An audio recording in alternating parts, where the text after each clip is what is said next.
In recent months, thousands of people have gathered across Chicago to protest against the actions of U.S. Immigration and Customs Enforcement (ICE). These protests began after reports of ICE raids and arrests of immigrants in different parts of the city and suburbs. People are angry and afraid because families are being separated, and many feel that ICE is using too much force and not following fair legal procedures. One of the main places where the protests are happening is the ICE detention facility in Broadview, just outside Chicago. Every Friday, protesters gather outside this center to show support for detained immigrants and demand change. Many people believe that ICE is unfairly targeting immigrants and creating fear in communities that include longtime residents, workers, and even children. The protests include people from all walks of life: students, teachers, community leaders, religious groups, and even politicians. They are holding signs that say, "Abolish ICE, keep families together," and "No human is illegal."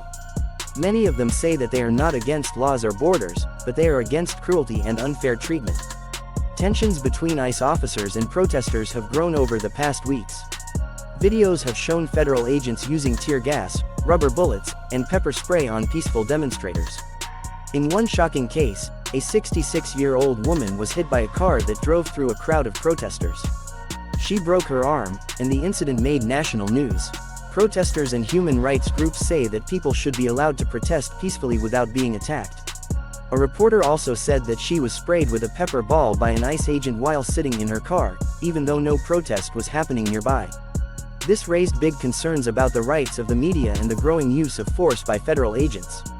In response to these events, Mayor Brandon Johnson has strongly spoken out against ICE operations in the city. He has said that Chicago is a sanctuary city and will not help ICE carry out raids or deportations. The mayor has also signed an executive order creating ICE-free zones in the city. This means that ICE agents cannot enter public places like schools, libraries, and parks unless they have a proper warrant from a judge. The situation became even more serious when President Donald Trump sent National Guard troops to Chicago to support ICE and increase federal enforcement. This move caused more anger among city leaders and citizens. Governor J.B. Pritzker also criticized the decision, calling it an overstep of federal power.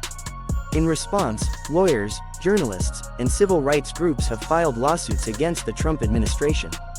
They say that the use of force on peaceful protesters and reporters is illegal and violates the First Amendment, which protects the right to protest and the freedom of the press. Despite the fear and the violence, the protesters say they are not giving up. They continue to organize rallies, block traffic, and hold community meetings.